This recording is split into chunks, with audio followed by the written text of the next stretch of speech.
ले पगले, हंस ले। क्यों दुखी हो रहा है? खुशी का दिन है, अपनी पूनम जिंदा है।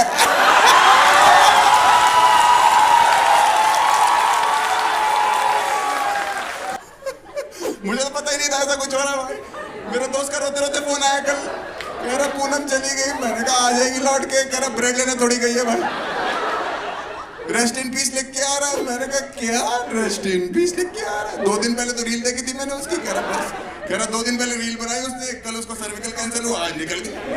इंडिया के डॉक्टर इतना चूती हैं, डॉक्टर छोड़ो बीमारियां इतनी चूती है इंडिया में। हार्ट अटैक 3 चांसेस दे रहा है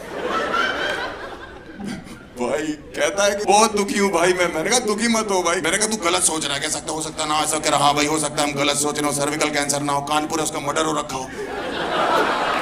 मैंने कहा तो सर्विकल कैंसर क्यों बताया? कह रहा भाई उत्तर प्रदेश है ना, नाम बदल देते हैं।